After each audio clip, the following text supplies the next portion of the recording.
He was 14 years old when he lured his 71-year-old neighbor outside and shot him in the back. Carl Eli Norman was the youngest person ever convicted of murder in Kent County until Keyshawn Mann shot and killed his mother's boyfriend last spring. Target 8 investigator Ken Kolker tracked down Norman, now a free man living in West Michigan.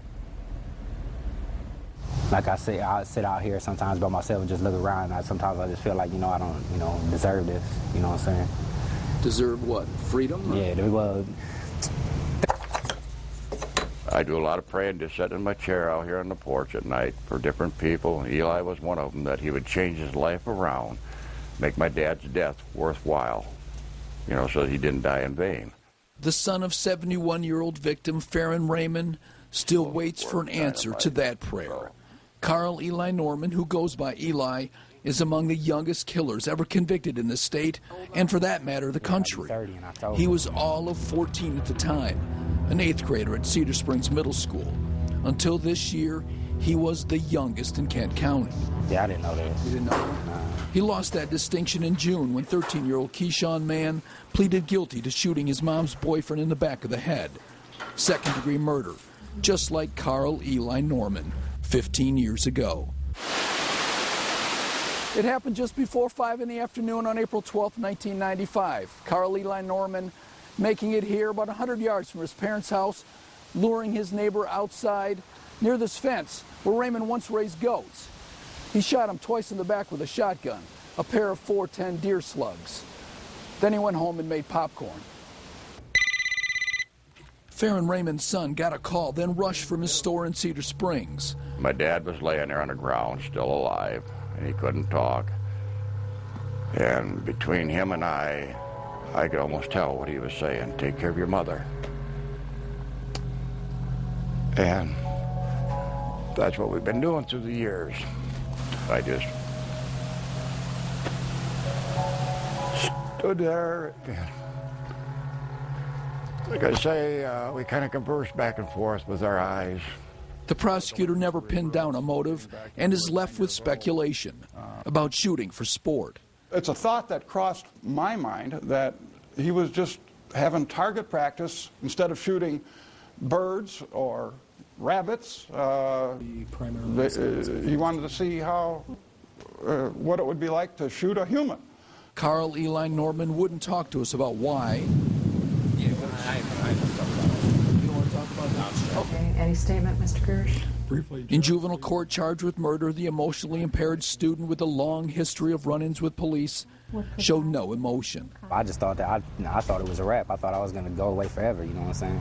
But the teen was too young to face an adult murder charge. The law on that wouldn't change for another 2 years. Our hands were really tied. A Kent County judge sent Norman to a state training school, the first of several stops, where he earned a GED, worked at a nearby McDonald's, made the dean's list at a community college. But he also got caught with marijuana, ran away, fought with police, and perhaps most troubling, bit himself, poked his belly with paper clips, and chewed on glass. I went through a long time thinking about, I don't know, how wrong I was for doing what I did, and, there's a few points when I was in juvenile that I thought that maybe I should have got more time. Not because I thought I needed more time to do it, just because I thought, it might make people I hurt feel better if I did a few more years than what I did. In October 2001, just days before Norman's 21st birthday, the judge was forced to set him free. When we come back, the state offered him a one-way bus ticket to leave Michigan for a new start in New York. But would he take it?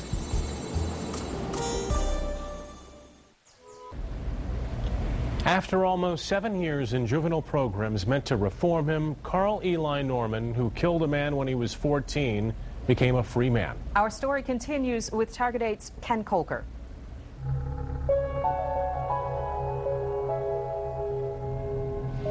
Carl Eli Norman served 6.5 years for killing his elderly neighbor, the most time that the judge could give him. And now at age 21, he was free. The state offered him a one-way bus ticket to New York. He didn't take it. The court, the system, the judge was mandated to release him at age 21, whether he was going to be deemed to be a danger to the public or not. As it turns out, he still was.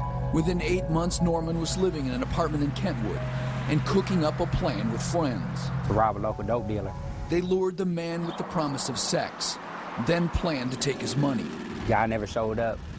Things looked crazy. We decided it's not a good idea. We're not going to do this. What he didn't know was that somebody in the conspiracy wore an undercover police wire. The day before his 22nd birthday, a judge sent Norman to prison for conspiracy, 4 to 30 years. A disappointment for the family of his murder victim, who had hoped the forgiveness they had offered him would matter. And the best time to love is now, on heaven. Is my home. Forgiveness, it's what Raymond's son preaches on the radio show he co-hosts. I'm a strong and firm believer in Jesus Christ. And like it says in the Lord's Prayer, you've got to forgive the trespasses that others do to you if you want God to forgive you yours. His father, Farron Raymond, fixed refrigerators and air conditioners and helped raise 4 children in the house the family built in the early 1970s. He loved his French poodle, Benji. After the murder, We had to put the dog to sleep because it missed him so much. It wouldn't drink, wouldn't eat. Farron Raymond's wife of 50 years, Wanda, who'd heard the fatal shots, sold the family's longtime home. She now lives in a nursing home with dementia. She remembers the day my dad got killed, but if you talk to her now, 10 minutes later, she's forgot what you said. In April, after 8 years in prison, the state set Carl Eli Norman free again, this time on parole. He's living with his family on the west side, helping with his family's drywall business, but can't find a full-time job. Not being able to get no job. Some of them is, well, most of it's because of my felonies. There's just no place hiring right now, or because I don't got the job experience because of my felonies. He says he's changed in part because of the fear of going back to prison and because of the forgiveness of a family he tore apart. I feel blessed to, be free. I've been, riding down the street, I look at things and I think every day, like, man, just months ago, I ain't seen nothing but, walls and fences, Now I'm seeing, people walking down the street and I can walk to the store if I want to. It's just crazy. Today, the juvenile system would likely treat Norman differently, as it recently did with Keyshawn Mann, the 13-year-old who killed his mom's boyfriend. When Mann turns 21, the judge can send him to prison for up to life if he gets into more trouble. Norman has advice for the young killer. They let you do school, go to college and stuff, find something you like to do and just stay focused, do something with your time. David Gersh, the former prosecutor who put away Norman, hopes the system has finally worked for him. For whose sake? For his sake and for society's sake. It's all of us have a stake in how the system works. Ken Kolker, 24 Hour News 8.